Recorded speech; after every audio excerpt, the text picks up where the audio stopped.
Hello everyone and welcome to the first ever episode of A Nerd to the Wise podcast. This is a new place to be for in-depth debate and conversation about all things pop culture and nerd, whether it's a look back at certain projects or discussions on the latest shows and news. We aim to cover everything from TV, film, comics, video games to anime, collectibles and the newest trends. I'm Nathaniel Hine and I'm joined as always by my co-host Lewis Hardy. Hi everyone. That was very professional. Thank you, I know. Been working on it for weeks. Right, how's it feel being part of a podcast? It's really good. I think we should first say that we are sponsored by ExpressVPN. Yeah, hashtag not sponsored. Most of you won't know us, but we've wanted to do something like this for a very long time. You've wanted to do this for a very long time. Yes. We've tried a lot of things in our past life to try... we don't talk about that. To try and bring ourselves to the forefront of people's minds and visions, but... It's kind of like arbitrary saying it because obviously all our listeners right now are legions of fans that we've gathered over the years is from... Obviously you're from Nat and Only Fame. Well, yeah, of course. We don't talk about that. And what are we from? L&M Productions. L&M Productions. This is something we're passionate about. All these kind of conversations and topics we're going to speak about. We're never really going to keep on point. We'll probably drift off like we do when we have normal conversations. And I feel like I will fall asleep. We brought this together and this idea because it's been a very tough year for everyone, as we all well know. Mm-hmm. When you don't get to see your friends or go to conventions and things like that and be able to talk about the things you love with the people that you don't get to see, come do it with us, come speak with us. You know, we both probably have partners that aren't really into the same things as we are. And when we watch something that we enjoy or play something we like, we only really get to keep those thoughts to ourselves unless we're together. I think this is the fourth time I've seen you. Yeah. Probably in this whole lockdown period. And now it's going to be a lot more regular. Oh, good God. But that's the thing, is we've not had each other to speak to about the things we enjoy and the things we like, and we might not have the people around us in our home lives that we can talk to it about. So why not do it here and do it with other people that might be in the same situation? And we look for people to interact with us back about what we talk about, tell us where we've gone wrong, tell us where we've gone right, tell us if you agree, disagree. That's the whole point of this, is it's a way out for people. If you're ever feeling like you've got no one to speak to about these kind of things, you can speak to us and we'll speak about them things. And I think that's absolutely a good way of looking at it. There's also the fame and fortune, that's cool. Also, yeah, we're going to be rich. We're going to speak about today about where Marvel's brought us right now, to start with. We're going to look at anything they're looking forward to in the future, along with this Disney conglomerate that they now own. They now pretty much own 99% of the world. They own everything. And I'm going to get into a few unique things. I've got a special thing for Lewis later, challenge that we're going to do weekly. And that's about it. So, first of all, let's just do it. Let's just get straight into it. Cool. WandaVision. Out of 10, how would you give it overall? I'd give that a 9 out of 10. Easy. What about you?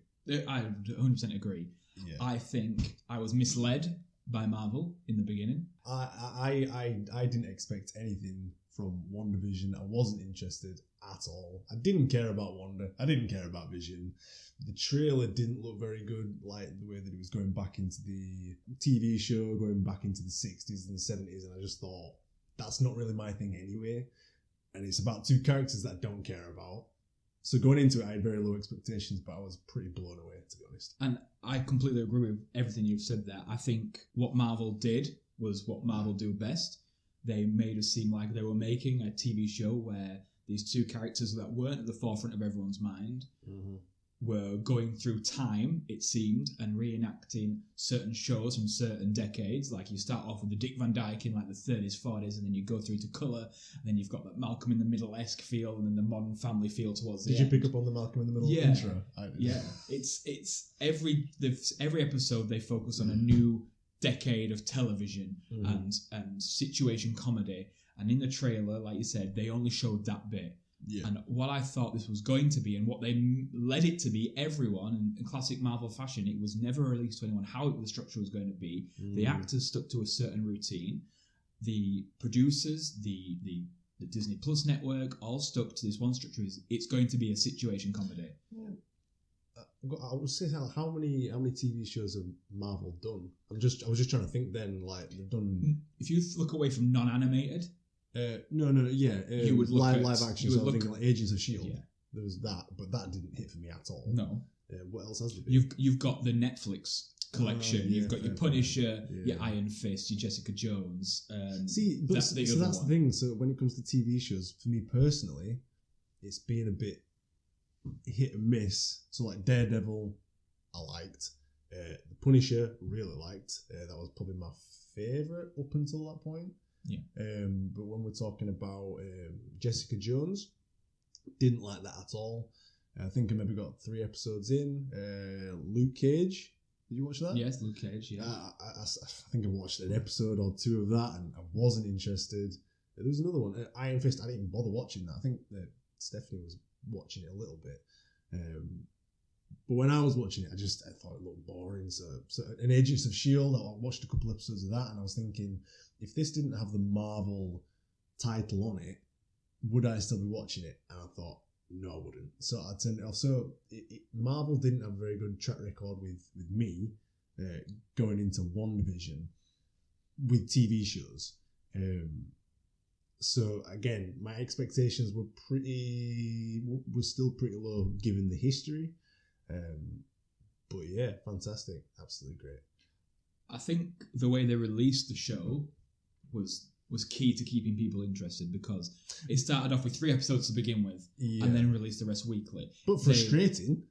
Heavily. But that's Marvel's way. I'm a binge watching kind of guy, so that's Marvel's way of doing it again. They end every week with something that you want to come back for the next week, and it gets people talking and theorising about what it could be about, and gets the chat going. If you search the hashtag WandaVision at the end of every Friday night, which I did not, which you did not, which I did, you would see so many theories completely, and it drew people in, and it's no surprise that at the end of every week from probably week 3 of release, you saw the hashtag trend. And if you look at the viewing figures from Disney on day-to-day basis, the first 3 got a few, it dropped a little bit for 4, but then as soon as the action started packing, it became, and I think Forbes released this information, it became the most watched TV show in history over a streaming network. Is that right? WandaVision, yeah, just absolutely blew it out of the water. And like you said, it came in with this whole, I'm going to be a situation comedy.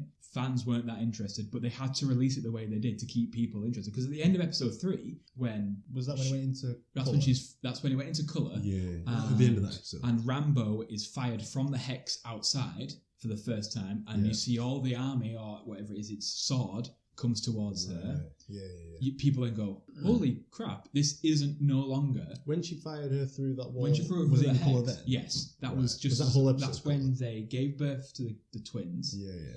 And they fired her through the wall. Yeah. And the last, literally, it opened up. It's a dull episode. I said, and I still stick by this, the first 3 episodes until the last 5 minutes of episode 3 are probably the worst 3 episodes of television I've ever watched. Right, so I actually disagree. So I heard a lot of people moaning about them first, and about the 3rd episode, especially the first 2 episodes, because it was very much just like a 60s, 70s sitcom, American sitcom, which I've never watched any American sitcoms from that decade at least.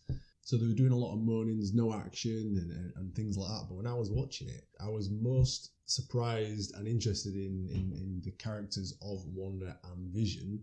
I think Wanda does an amazing job. And I think when in the Marvel films, you don't really get to see that side of them. It doesn't really go into their characters very well. So when it's focusing on them 2 specifically, I was quite engaged, to be honest. And yeah, the storylines of the episodes, they weren't that brilliant, but they were humorous enough that it kept me watching. But like you said, when they blasted her through the hex and then it opened up, I was like, shit, man. Explicit tag. And then, so that's when it opened up and I was thinking, bloody hell, what's going on here? Because at that point, you have no idea what's going on. I thought the whole series was just going to be just a television show. I didn't know anything or even theorise anything past that. So when that happened, it really got me interested. So I have to agree. I feel like if episode 4 or episode 5 had continued the way that the first 2 and the main part of 3 had gone, I probably would have stopped watching. Completely agree, but it made episode 1 and 2 better because of what it was setting up for, I think. But like you said, if it was to carry on like that, yeah, I'd have no interest, but it happened at the perfect time. I don't know if it's probably a bit late to say spoiler warning, but... Yes, very true. There's a spoiler warning throughout every show. It should have been said in the intro. What I will say, and this is probably going to be controversial in a sense. Oh, hit me. I felt like it built up to this amazing, season finale. You had the possibility and the thought process that they had opened, or someone had opened some form of portal somewhere that brought alternate realities in, because we saw the Quicksilver from the X-Men universe come in. Fox, right? Yeah. And we also, but we found out on the season finale, it wasn't. Yeah, it wasn't just a guy. Just coincidence that it's the same actor, which Marvel did very well. Got everyone thinking that this multiverse had opened, especially with rumors going around that Spider-Man's having the first original 2 back in. That we're going to see a new version of Captain America again at some point, or a new Iron Man at some point. That people would open this multiverse and someone would come from each of these. They were even theorizing, what's the witch's name? Oh, Agatha. Because she did the voice of a character in the Spider-Verse.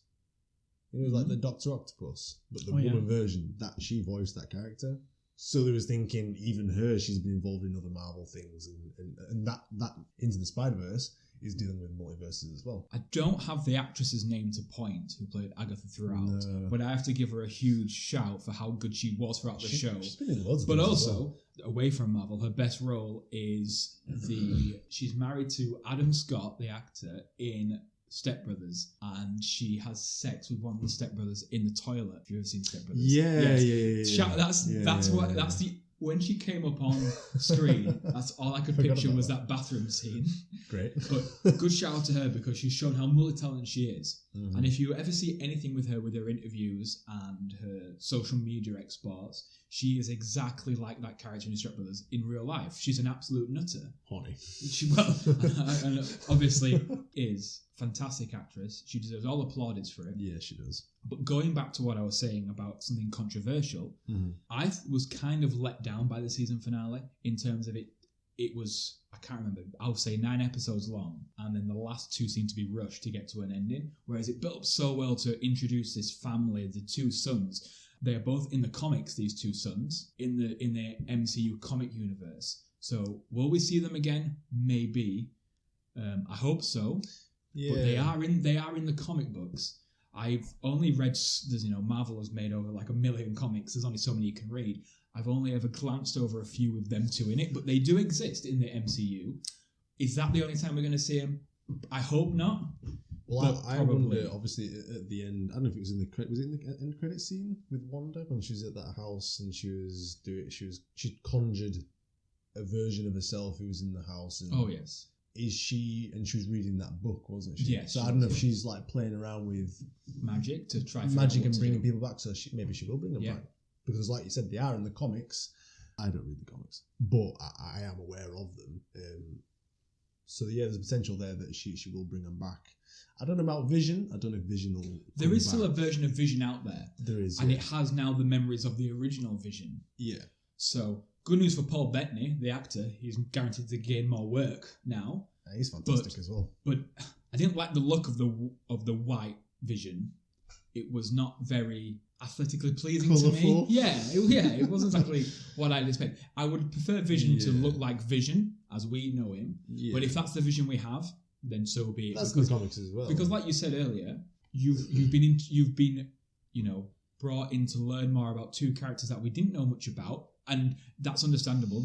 When you make a film and it's only 2 hours long, there's only so much you can put into it, and this is why these kind of side series and especially with Avengers, because of how many characters there are, so how much screen time are these people going to get? Exactly. Not a great deal. If you were to, especially if you look at Endgame, I know it was 6 hours, 7 hours total for the 2 films, but if you separate that down into every main character that's in there, they're only guaranteed 5 minutes of airtime each. Probably. So they have to use what they've got wisely. They've decided to bring in a new show to give us focus on this. Yeah. It will bring us to this phase 4 of the Marvel universe. Where this goes, it's interesting to see. What did you think about how they did the relationship between Wanda and Vision in the Marvel films? I don't know about you, but it came from nowhere. It just came from nowhere. There was no build to it. So when it happened, and every time I'd seen them since, I was looking at them and thinking like, I'm just not interested. Move on, please. Yes. You learn that more about them in this. When there's a couple of bits where there's a backstory here and a backstory there, and you learn more about each other. But if you look at it from the MCU's phase 1 to 3 point of view, they were two people from two different backgrounds. One's a computer. One is someone from, an orphan from Scovia who had to come here. Mm-hmm. They get put in the same Avengers house. Fair enough. During Civil War, I think they're on opposite teams. One's Team Cap. I think Wanda's Team Cap and Vision's Team Iron Man. They're enemies. And then, before you know it, they're in Edinburgh having a holiday together, sharing a battered Mars bar. Like, it's come from absolutely nowhere. Yeah. But it's interesting to see. You do see it in the back series that, they do gain a bit closer when they're in the Avengers house together, etc. I think they've painted them as the couple that people care about in Marvel. Yeah. You don't get many will they, won't they's in terms of power couple. You do have Iron Man and Pepper Potts. You do have, Captain America and Peggy. I'm going to say Maggie. Peggy. But then, and you do have like Star-Lord and Gamora. Yeah. But like, they're not the forefront. They're not the power couple. And I think Marvel, if they can get this Vision and this Wanda back together at some point down the line, it could bring everything to light about what we're expecting in the future. Yeah. Going online with the things that you thought were disappointing with that last episode, I think the Vision on Vision fight, although I thought it was interesting, and I liked how the original Vision was... Well, I mean, who is the original Vision? Arguable, because one has the memories, one has the body. So the memories Vision, the one in colour, I liked how he was speaking to him and trying to get that Vision to question, because his mission was to destroy Vision. So he was trying to play mind games. Oh, who is the real Vision? You're the real Vision. Do you know what I mean? Yeah. I liked all that, but then Vision just, the body, the white one, flew through the roof and then just disappeared. Felt a bit like anticlimactic, I think. The other thing I really didn't like, I don't know what you think, but I don't even know his name. Who's the big bad colonel guy? Oh, I don't know. Exactly. He was a bit of a null and void bad guy. Yeah, just one note, no interest, just like, I don't know, came from nowhere. I don't even know. Yeah, I have no interest in him, no depth whatsoever. Yeah. But and like you said, it probably did end a bit too abruptly. I was disappointed about the multiverse thing with Quicksilver, and that maybe that was just an Easter egg for the fans. Like, I also think the Easter egg with Kick-Ass, because I think don't correct me. Well, I'm sure people will correct me if I'm wrong. Marvel now has the rights to Kick-Ass. Disney have bought the rights to Kick-Ass, which give rights to Marvel. Well, yeah, they own podcast, sponsored by Disney. I am owned by Mickey Mouse, but they own the rights to Kick-Ass. So I wouldn't be surprised in this phase 4 this comes to fruition. Yeah, I don't see why or how it links, but they use that spoiler very well, because he is also in Kick-Ass. Obviously. But again, is that just an Easter egg for the fans to go at the end of it, oh, Kick-Ass is coming? Or is it just to be like, just play with the fans' minds? What I will say before we move on is I want to give a huge shout out to Marvel for keeping some characters in the show from previous ones. Jimmy Woo is my favourite, obviously, from the Ant-Man series. Well, just from Ant-Man 2. Love him. The introduction of the magic trick. I sent Lewis. We've been waiting years for this. I sent Lewis a picture of this straight after the episode happened. Jimmy Woo, big fan. Love the magic trick. He asked Paul Rudd to show him how to do the magic trick at the end of Ant-Man 2. He didn't show him. He was never going to learn. Boom. So that comes in with that. So you sent me all that, and I replied with, who dat? Yeah, he didn't know who Jimmy Woo was. Who's that guy? Also, great to see the Doctor. I'll stick to her actress name, Kat Dennings, from the Thor series. Great to see her in there. And also, I know it's not the same as how she looks now, but Rambo, the daughter of Captain Marvel's best friend, I didn't get that reference. Kick-Ass. I didn't realise who she was in Captain Marvel either. Told me so that. She's the daughter. The ending where she's in the cinema and she's brought in by those transforming beings from Captain Marvel, and they say he's waiting for you, Marvel. They say he's waiting for you. We all know who they're talking about. Yeah. Who are they talking about? Fury. Nick Fury, yeah. So as he always does, Nick Fury, he brings people together to bring us. So is this now the start of Phase 4? Which, yes, it is, realistically. Yeah. WandaVision has come out earlier than it should have done. Not in terms of time frame, but in terms of time scale. It was set to be released after Falcon and the Winter Soldier. What was it? But due to the pandemic, they couldn't film some parts of Falcon and Winter Soldier. As, if anyone's seen, again, this is a spoiler alert, anyone's seen the first episode of Falcon and Winter Soldier, it's set in different countries. They keep going between. They are filmed in those countries, or are filmed in at least outside of America for some of these spots. They couldn't do it at the time, so they had to change the time shift. WandaVision's now first, Falcon and Winter Soldier second. I don't think it has any effect yet, but if anything, it's made it better, because when you look through WandaVision's episodes and watch them, you see straight after the blip. Straight after, literally, she comes back. Rebecca Rambeau, I think that's her name. If it's not, I'm just saying her random name. But Rebecca Rambeau comes back just after the blip has ended. Whereas Falcon and Winter Soldier, if you've watched the first episode, they say it's 5 months after the blip has happened. So maybe this is a blessing in disguise and it's actually come out in time order. We know Marvel don't like to do it in time order. If you were to get a chronological order of the films, Captain Marvel, which is the third to last film released, is the second in the entire series to watch. It goes the first Avenger, it goes Captain America the First Avenger, then it goes Captain Marvel, then it goes Thor, then Hulk, then Iron Man, then Iron Man, then Hulk.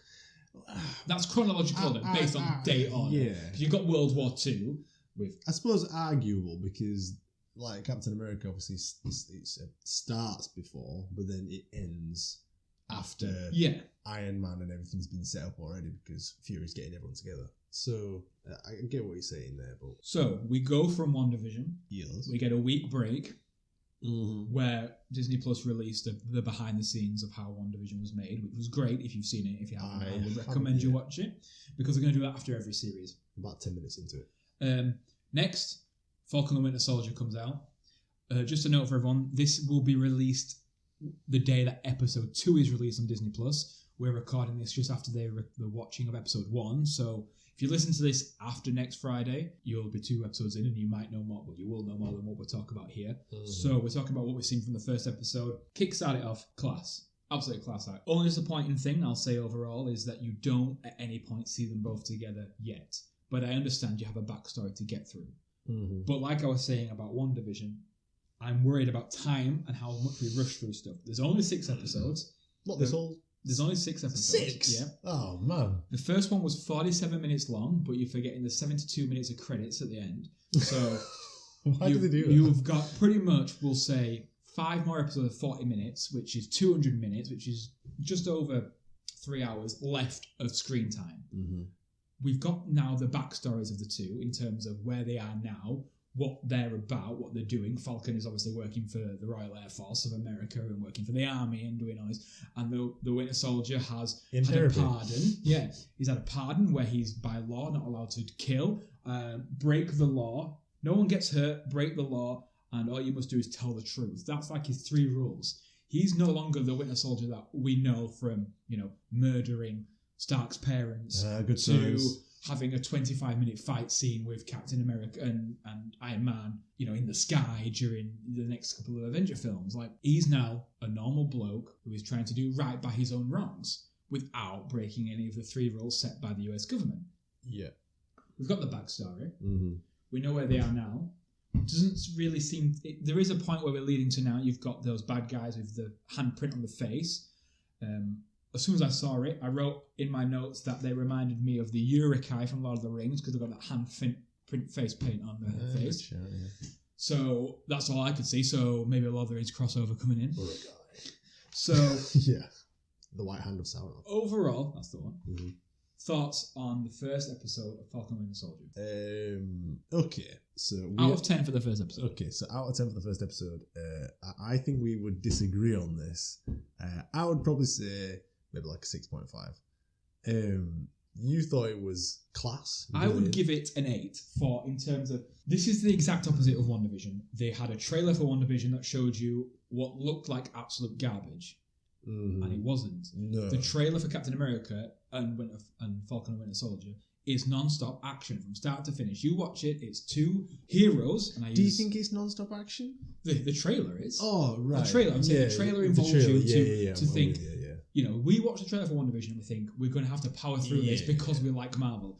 You watch the trailer for Falcon and Winter Soldier and you say, more traditional. Holy crap, we need this now. Yeah. And then I understand what you're saying. At the end of the first episode, I was like, there's not really much action. There's the first scene with Falcon in Tunisia, and he's, which was a great sequence. He's got to rescue this person before he gets to the Syrian border, because if not, they lose him. And it was great. Falcon is, a badass. I like how he took care in pulling people's parachutes to begin with, and then he just transitioned into bombing them. He tried to help them, but then just couldn't be bothered. Yeah. He's tried to do as best as possible. I wrote something quite mean about Falcon in my notes.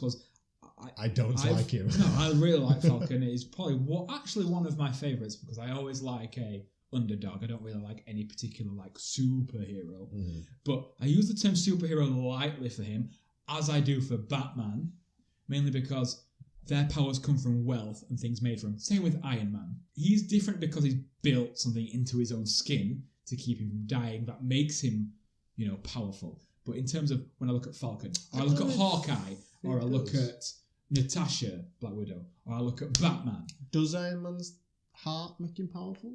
No, but that helped power it. When that goes out, he loses his life. Wasn't it keeping his heart? It keeps the shard from going into his heart, but it also has a great power to it. But if he didn't have the suit on, like War Machine. Yeah. He's also another one that's built by power. Yeah. So I don't really class these as superheroes. I class them as heroes. It's no offense to them. They just get it from wealth. I could be Falcon if I wanted to be. I know it's different because the mindset of these people is they have army history. They know what it's like to be in fights. They know what it's like to be in wars. They understand it. I get that. But I don't class them as superheroes. It's not when you think a single bullet could just kill them. Yeah, exactly. Yeah. Captain America, Thor, they're the two that come to mind when you say superhero. Hulk, superhero. Yeah, but then even with Captain America, I don't know if he has super. He is super strength, exactly. I suppose. But Falcon doesn't have super strength doesn't have super flying ability without his wings. So let's talk about that, because I was a bit confused, because when he was on the plane and he was fighting them guys and he was delivering kicks, they were flying all over the plane, and I was thinking, this guy seems strong. Is that? I mean, the only thing he's got is the wings, right? Yeah, but maybe the guy's fighting a week. He's a good fighter. He's a fighter. He's been in the army. He's been in the was it the Navy or the Royal Air Force? He was in the Royal Air Force. He's a fighter. Sure. But a note about that first scene that I wrote down was, and I'll quote this: "Why the fuck would you try fly away from Falcon?" Yeah, they all get the suits on and jump out this is a good idea. Try go underwater or something. You're literally going into his element. You're playing to his strengths, yeah. Which is obviously maybe the point to why they did what they did and filmed it how they filmed it. But class act first scene, I give the first opening scene 10 out of 10. Yeah, it was good. I didn't really. I mean, when you first see Winter Soldier in this show, he's having a dream, but I didn't realise he was having a dream. No, I didn't. In that hotel, and I thought Steph did. When I was watching, she's like, "Oh, it looks like a dream. It's a bit darker." That's exactly what Carly said. Carly said it's a flashback, and I said it's not. Yeah, he's bad again, and I was like, I thought the series then was going to focus on Falcon making the Winter Soldier good again. And then he wakes up. Oh, he doesn't wake. He wakes up, and then he goes to the shrink's office and he's talking about it. And she says, "You must go through this. You must tell the truth. It's all part of your pardon." And then you see that he has a list. He's working through it, correcting his wrongs. People he knows who are involved with Hydra still, and Hydra, and other things like that. Most importantly, the most disappointing thing about that is his haircut. He's a good-looking boy with long hair, short hair. I'm not too keen. Didn't really suit him, did it? No. So the reason I give it a 6.5, the beginning sequence was really good. I enjoyed that. The thing is, Falcon and Winter Soldier suffers a little bit the same way that Wanda and Vision did going into it, because going into this, I don't care about Falcon. I'm not that interested in Falcon, I'll be honest. So you're more interested in the Winter Soldier? Falcon is like Captain America's little side buddy, yeah? He's Robin, essentially. Right. And just like War Machine is Iron Man's, I have no interest in War Machine either. I have no interest in War Machine. Do you know what I mean? Yeah. So it's kind of like that level now. We've got a whole show about them. So going into it, I'm not too keen on that character, but I'm thinking that that opinion could change, just like it did with Wanda, because you're going to delve more into them, and the films didn't do that, because like you said, they've got to go through so many characters that they can't focus on each individual one and go into their lives too much. But even when this show was going into his life, and was it his cousin, or who was that woman, with his sister? Was it sister? Yeah. That whole thing and trying to get a loan and the business, like I just didn't care. I had no interest. There's only a few things that annoyed me for that whole episode, and they're really tedious things. Number one was Winter Soldier's phone. Who has a flip phone anymore? That really annoyed me. Number two, how can a superhero not afford I used the word superhero again. Yeah. Afford not to keep a boat going? I wouldn't that. I mean, just we saw the scene in the bank. Hey, Tony, just Well, Tony's oh dead. shit, yeah. So, but you probably won't say much. next thing you know, we're saying, Cap, can I have some? No, there must be something. He did say in the bank that he has contracts with the Royal Air Force and he lives off goodwill, but goodwill can't buy you jack shit in this day and age. Yeah. So the phone, the fact he couldn't afford it, there was something else that really annoyed me. Haircut. The haircut really annoyed me. I can't remember what it is. I wrote it down, but it's not really that important. I think throughout the whole episode, I went in waves. Me and you were different in terms of I'm more invested in Falcon than I am the Winter Soldier. You're more invested in the Winter Soldier than you are Falcon. Yeah. I was on all these bits where he's in the Asian restaurant and the cat's hands flapping and he's having this day. I was thinking, get this bit.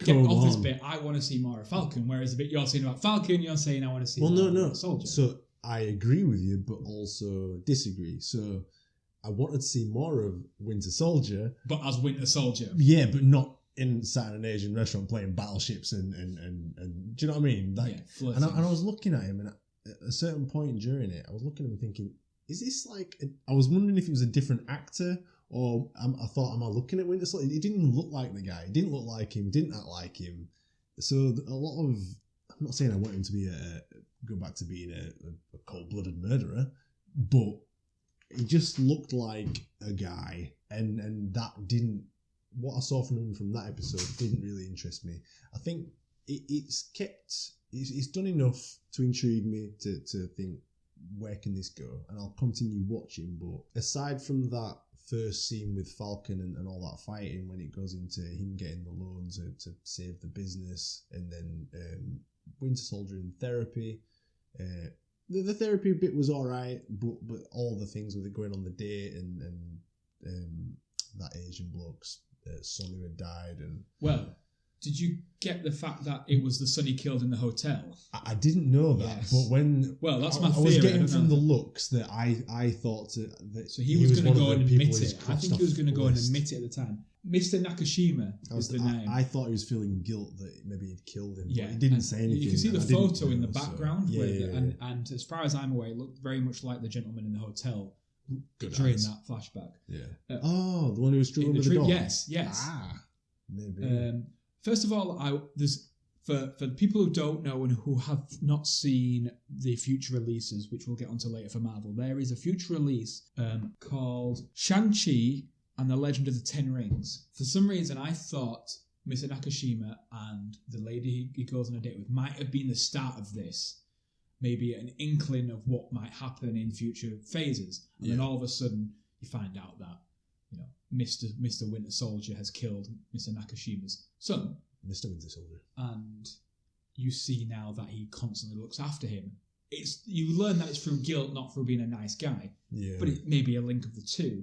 He looks like he's going to go and admit his fault. It's number one on his list is Mr. Nakashima on his rights to do wrongs or wrongs to do rights. And he just couldn't do it. I hope he does tell him at some point, but it might crush this man's heart, which is obviously never good to see on screen. But overall, there's only certain bits that I really liked. The ending I thought was good. It left you on a cliffhanger like it always does, makes you want him more. Overall, I give it an 8 out of 10. I did say it was class. There's bits in the middle I would like to have changed, but I understand that Marvel has to tell a story, like they do with everything, to get you into it. As people like me and you, and we go from watching the films which are non-stop action for 2 hours. When you realise you've got 6 hours in front of you, they are going to play with it as filler. Yeah. I'm just not the biggest filler fan. 2 points to make. Want to talk about. Okay. Drinking Battleships. Great game. Needs to be played more often. We should play it. Okay. Number 2. What kind of online dating website is a superhero using? And do just superheroes use it? because he's got a small pond to work with. If it's just like, I don't know, he's got a small pond. Tinder for superheroes. Like he's swiping through Gamora dead, Wanda, Psycho. Like I have to say I am looking really forward to where this goes. Yeah. Because I know it can get somewhere. Because we've not seen I don't think we've seen any of what was in the trailer yet. So it gets my hopes that there's more. I just hope it comes to episode 2 and we see a lot of them together. Because if you see Anthony Mackie's and Sebastian Stan's working relationship out of Marvel, they're like best friends. They are what you see on screen with each other. They love to joke around. If you watch any YouTube videos of them on press tours interviews and that, they're inseparable. They love to joke. What I will say, the ending, the new Captain America. First of all, just before he came out the doors, I called it because you thought that's what they were going to do. I thought that's what that press conference was about to be announced.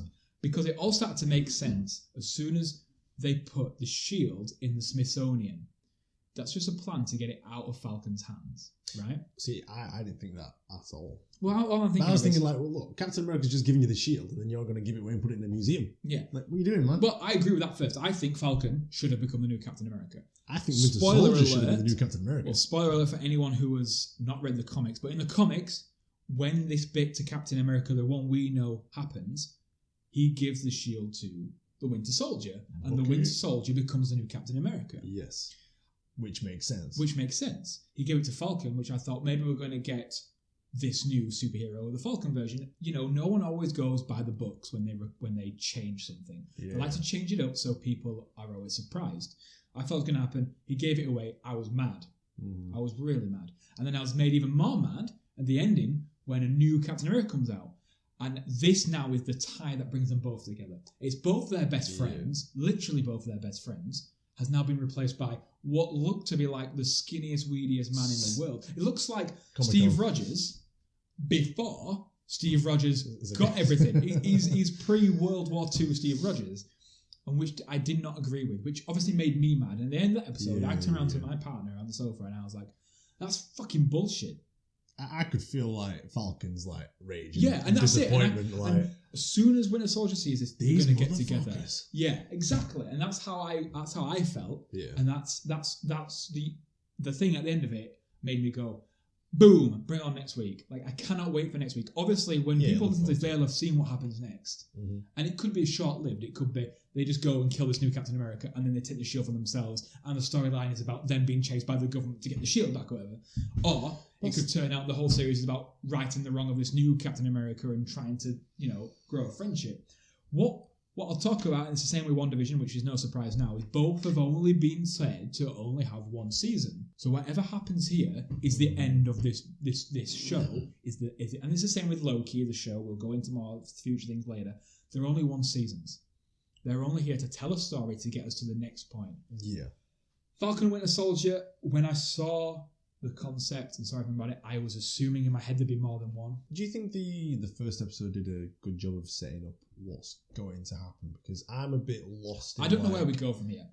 At the beginning, we're introduced to some bad people called LAF. Yeah. And then we get these... I don't know what their plan is. No, neither do I. And then you get these other bad guys with the red hand print on the mask.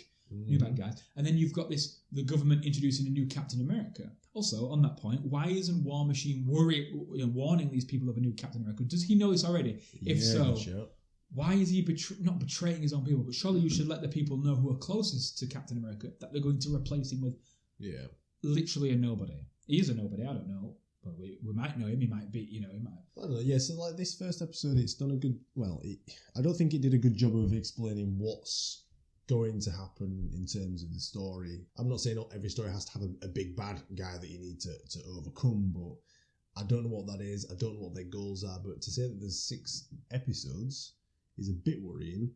That this first episode is just still setting up. It's filler. And that Captain America and Falcon, they haven't even joined up together, and there's 5 episodes to go. So I don't know, a bit worried about that, but excited to see where it goes. We plan on reviewing the season halfway through, so I'd say around about episode 4, we'll take a look back of what we've seen so far and where we are now. So we might have different opinions on where we lie with that. Yeah. We were going to go into a bit about what's next for Disney as a whole, but we'll just stick to the Marvel point, seeing as though we've got this kind of structure of just Marvel at the moment. So we'll stick to that. We were going to go into like the Star Wars aspect, but we'll do a Star Wars episode probably later in the season. Throwing it out to you quite quickly, without thinking about what's been released. What are you most looking forward to coming out in this next phase? What is the one thing you're thinking, I cannot wait for? Mine is quite obviously going to be the new Ant-Man, obviously. Who's Ant-Man? Ant-Man is Paul Rudd. Paul Rudd is life. And so phase 4, we all know how it goes. There's phases, there's 3 phases so far. Each one ends with some form of big Avengers battle. You've got, Age of Ultron pretty much being the end of phase 1, I believe. Do not quote me on this.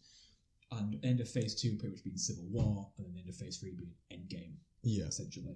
Phase 4, I didn't know where it would go, because when you lose your 2 main characters, which they are, it's no offense to the rest. I know what you're going to say, that there's more main characters. No. I was going to say and Thanos. Yeah, when you lose the strongest, powerful man in the world as an enemy, and your only two, I say only, the main 2 people that can stop them, gone. Where do you go from here? So I'll tell you what, we'll do it differently. I'll go through a list. Bit of disrespect from Thor. Come on, that's what I knew you'd say that. But what I'm saying is they're built around. I thought we just covered the fact that Iron Man and Captain America are just guys. They are just guys, but they're the 2 that seem to be they seem to have been the focus of the first 3 phases of Batman. It's about now who becomes the main focus of phase 3 and 4, between 4, 5, and 6. Which is my guess, Spider-Man. It's got to be. He's young, hip. If Marvel can contract him down and buy back more from Sony of this Spider-Man, he will take us forward. If not, it's going to have to be your likes of Thor. It's going to have to be your likes of Doctor Strange, maybe. Disney don't own the rights to Sony. To Spider-Man. Yeah, Spider-Man. No. So I don't think they're going to. They own the rights to the Miles Morales Spider-Man. Yeah. And that's it. They do. Yeah, they own the rights to the Miles Morales. Yeah. Maybe. But I don't think they would project Spider-Man just purely based on that. I don't think they'll make him the number 1. I think it probably does make sense. Or maybe I'm a bit too young. Maybe he's a bit too young for it. Or maybe Ant-Man. Who knows? Well, we can only dream. So I'll go through now. It's not going to be in order, but it might seem that way. I'm going to go through the list of films first. Let me just say what I was looking forward to. Yeah. I don't know if it has a name yet. Probably does. But Thor and the Guardians. Is it? There is a name for that. People just keep saying Asgardians. No, I'll get to it. I'll go through the list of the films being announced for Phase 4 so far. I want you to give me a rating of 10 of how excited you are. So, then the next film due out is the Black Widow backstory. Excited or not out of 10? Out of 10, I would say probably about a 6. 6? 6, maybe I'd push to a 7. You? I'm going to say a 7. Okay, and the reason for that is purely because that side of the story is already over and done with. We know the conclusion of Black Widow. Obviously, what happens, she obviously dies. So this story, it kind of feels like whatever happens here it doesn't seem to matter too much because we know where she ends up. Black Widow as a character anyways is a pretty minor side character that is interesting. Not a superhero. Just a hero. Heroine. Are they heroines? Probably not. Yeah, they are. Well, because it's heroes. I don't know if they... but again, a seemingly minor character. We're getting a film about her, but we know that she dies. So I'm excited in case it sets something else up. But do I need to see more Black Widow right now? Not really. This should have come out before Endgame, in my opinion. I would be more excited then, but not now. The next one, I wish I'd have done a lot more research in. It's kind of one I've neglected, but I mentioned it earlier. Shang-Chi and the Legend of the Ten Rings. This is due to release this year, and it introduces more new superheroes. It's produced by the same Kevin Feige, who's done most of the Marvel Universe so far, from start to finish. Mm-hmm. So he knows a lot about the universe. It's the right man at the helm. I know nothing about it. I will not pretend, and I know there'll be people listening to this who are into it and say, how do you not know anything about it? Crazy. For people who don't know about me and Lewis, is we kind of like the element of surprise more than anything, because new is good. Sometimes we don't, But in this case with Marvel, we always have kind of like the element of surprise. So yeah, to be fair, I don't even like watching too many trailers. Yeah. One of my biggest pet peeves is when trailers spoil way too much of the film, and I feel like I've already watched the film. I don't know why they do that. Why do they do that? Let me watch the film. So, like, yeah, I try not to watch trailers too much. If something gets announced, I don't tend to go mad into researching about it before it comes out, because then you're probably going to go into spoiler territory, and I'd rather just, experience it as it comes out. So I will give my excitement level a 6, mainly because I don't know nothing, but I'm very excited to where this goes and how this might be the new lead to the new Marvel that we're going to see going forward. Next, I know nothing about this one as well. Eternals, another film that's due to release this year. No. I'm going to go in with a 6 again. Know nothing about it. I've tried to avoid everything I can about it, but I'm looking forward to it. Mm-hmm. Then we get to the things that we know more about. So late this year, by the turn of the next year, we've got Spider-Man No Way Home. Mm-hmm. The third, and as Marvel say, final. Great trailer. Yeah. Oh, yes. The third, and as Marvel put it, the final installment in the Spider-Man trilogy that we're going to have with Tom Holland as Peter Parker, which I don't think is going to be the case. Marvel bought the rights to Spider-Man back for 3 films, solo films, and the right to use him in Avengers for so many, I think it was so many Avengers films or so many minutes he was allowed in. Mm-hmm. Marvel have the money to do this again. Sony won't sell the whole rights. They know they can do this, what they can. They'll make them pay millions and millions just to use the name again. I think if they want to keep people involved, they have to do that with our Spider-Man. I think so. They'll never give the rights up. I don't want to go. I know. I don't want to go back and round in circles, going through a new Spider-Man. We're already on Spider-Man number 3. We've already got the teaser that there might be a Miles Morales at some point in terms of does he come from a multiverse or is it in Peter Parker's universe, etc. Is it just a theory at the moment that they're going to bring back Tobey Maguire and Andrew Garfield for the new Spider-Man? Before we go into that, we'll talk about your excitement for Spider-Man 3. Okay. Yeah, no, I don't know anything. I give it an 8. I don't know anything about it. No. But I'm excited to see more Spider-Man because I think the last 2 films have been really, really good. So yeah, I'm looking forward to that. I'd give it a 8. Yeah. A good 8. Multiverse. Then, the start of next year, Doctor Strange and the Multiverse of Madness. So, I don't know much about anything. But what I do know is this has been foretold to be the first ever Marvel horror movie. It's going to be a horror film with Doctor Strange as the lead. And from what I have seen, Wanda has been signed up as the second main character to the film. First of all, this might turn out to be the first R-rated or rated 18 Marvel movie, with it being horror. They have said it is going to be scary. Yeah, but you can do scary without it being. Obviously, I would think R-rated 18, as we would say, to be quite bloody and gory. Yes, horror doesn't have to be gory. Very true.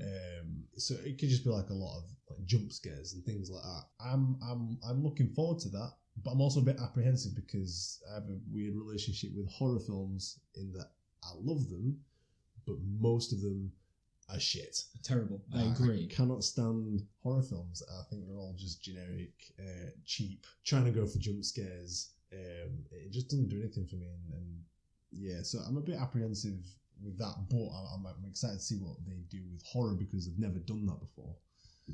So I give it a 9. Yeah, man. And I think out of the ones that are coming out, it's probably like second or third on my most excited list. I like Doctor Strange. I like Wanda now. I look forward to seeing what they do. And this, as many people are guessing, might just open this new world to bringing in the other multiverse characters. Because it has been confirmed by Marvel that in the MCU, this time round in Phase 4, we are going to see Deadpool. How does Deadpool get there when he's in the X-Men universe? Maybe this is the way in. But Deadpool's been confirmed. Does whatever he wants to do. Yeah, well, yeah. And so he should. Yeah. But I'm looking forward to seeing that. Next, Thor, Love and Thunder. Yeah, That's the title. Oh, that's the title. Love and Yeah, Thunder. yeah, yeah. Oh no.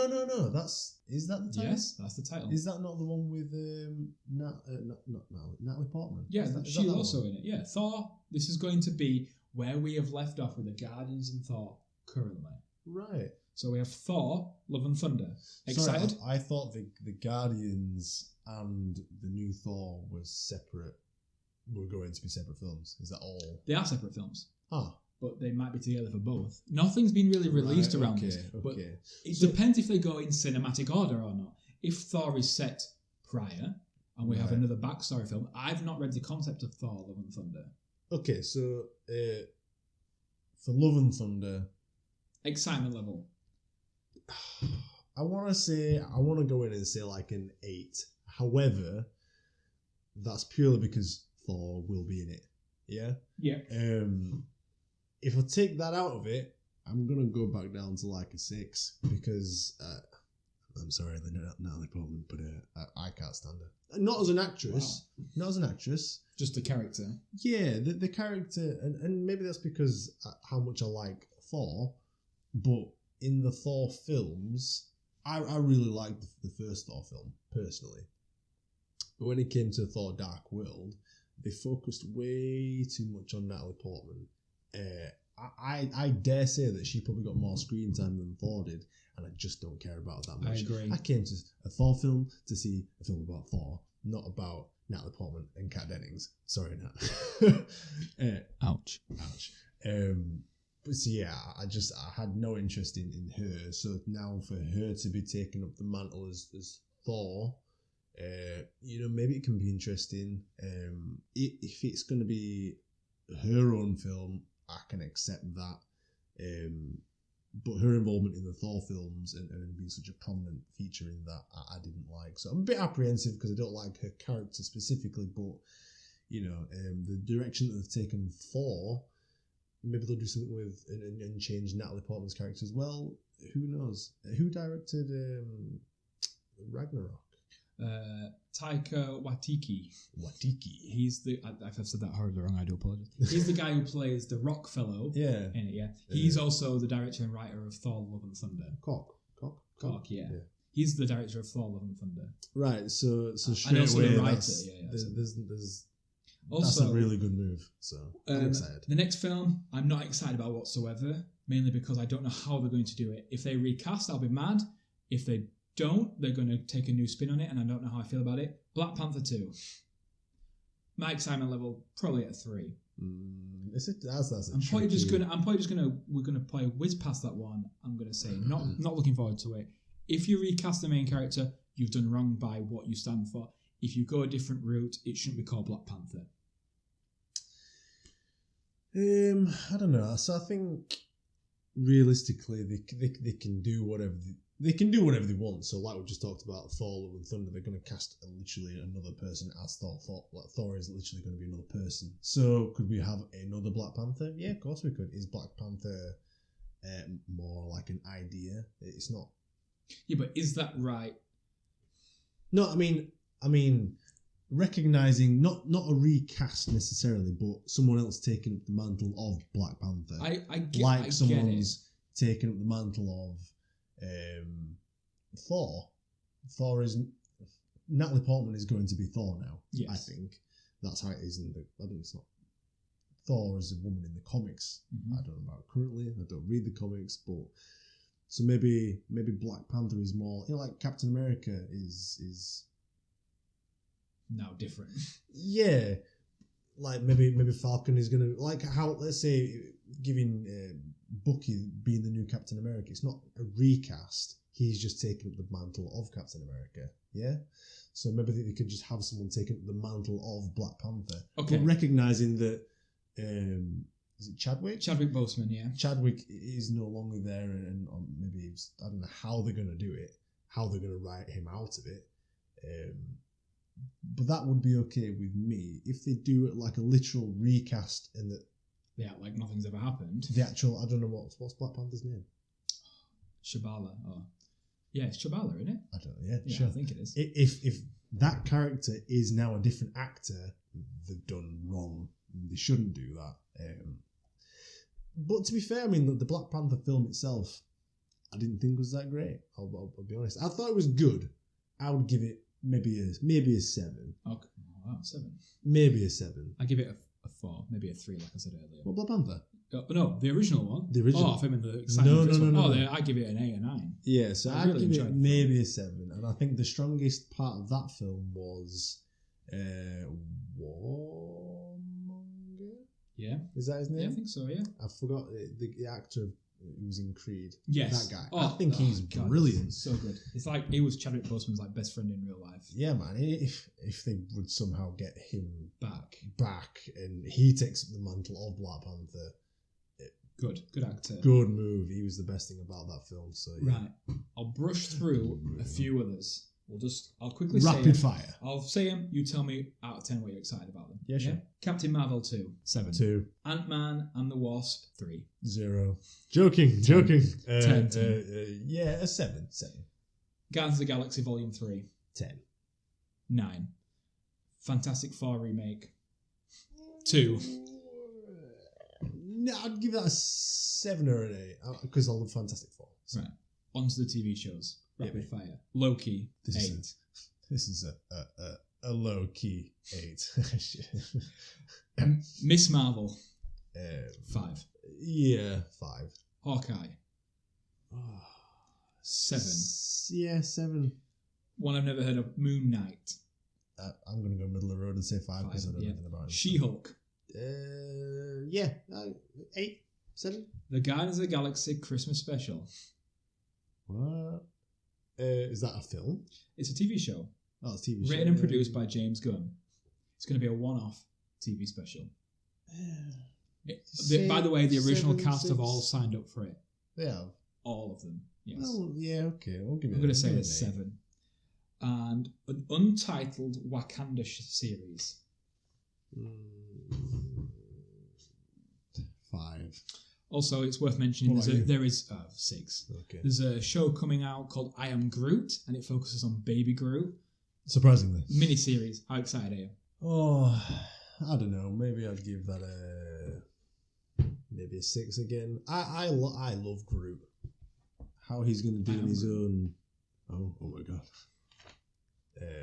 I don't know how well that would turn out for a main character role. He doesn't say it's much. A mini-series, I guess. It'll just be a plant pot getting in trouble. Getting into all kinds so of I'm gonna give it a 6. Adventures and yeah, I guess maybe a 6. Right. We're gonna miss out the next bit. We're gonna save that for the next episode. So we're gonna do now.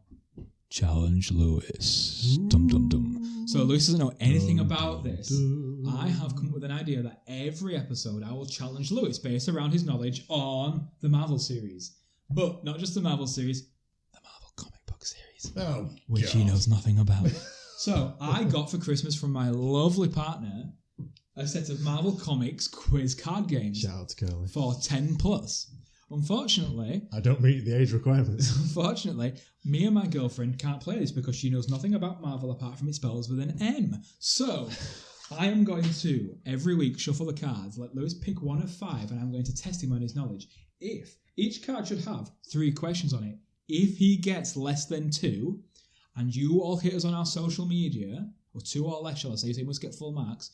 If you hit us with hashtag Lewis is a dum-dum, at a Nerd to the Wise podcast and everything, we'll pick one from random and you'll get your very own A Nerd to the Wise mug, which I will show you all on social media. So I'm going to flip these cards and shuffle them now, as you'll hear. Shuffle. I'm going to pick the top 5, lay them down, let Lewis pick, and I'm going to give him the category, and he's going to be screwed. Just pick one of the 5. You're not pulling it out, just pick one. That one. Right. Lewis, this week you will be tested on Scarlet Witch. Right. The first one's very easy, so you should be fine. I'm not even going to give you multi-choice on this like it gives you. Who is Scarlet Witch's super speedy brother? Quicksilver. Correct. True or false?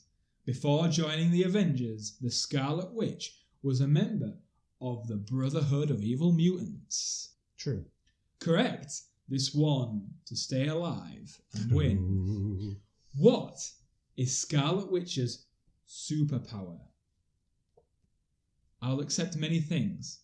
I think. What Is is there her multiple name? choice there? No, there isn't, but I'll give you multiple. I can't give you multiple choice. How do you describe that? I think they've described Magic? it pretty well. No, I will accept. If you use one or two of the main words here, I'll give you it. Telekinesis. No. I'll give you one more try, and if not, you're out. What does she do? Wait, is telekinesis that's Mind control. I didn't mean mind control. No. I meant Telepathic. yeah, no, like telepathy. Like make things flow. Yeah, it's kind of right. What's that word? I don't know, but I'll give you it. The answer on the card is she can reshape reality. Huh. Everything she does is known as hexes, which we know that from the show. But there you go. Do you know what? No. You get 2 out of 3. And if anyone wants to use the hashtag Lewis is a Dum Dum on Nerd to the Wise on any of our social media, we'll pick one from random and you will get a mug sent to you free of charge. Hi, Mum. Right.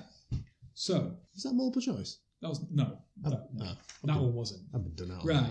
So we're going to finish off with you need to buy something mugs. called.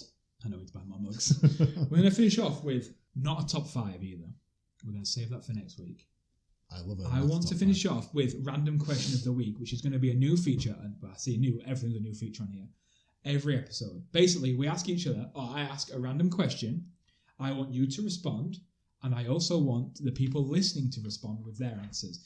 I wrote a question here, but I've changed it in my mind, and I'm going to ask you it right now. Which superhero would you hate to share a bath with, and why? Immediately I'm thinking Hulk. Yes, but I think we're thinking for different reasons. I'm thinking, okay. I think the Hulk is like a Geordie girl, right? People who don't know who Geordie girls are, it's ladies from Newcastle, right? When a lady from Newcastle goes out, she fake tans I'm with you. to look better. Yeah.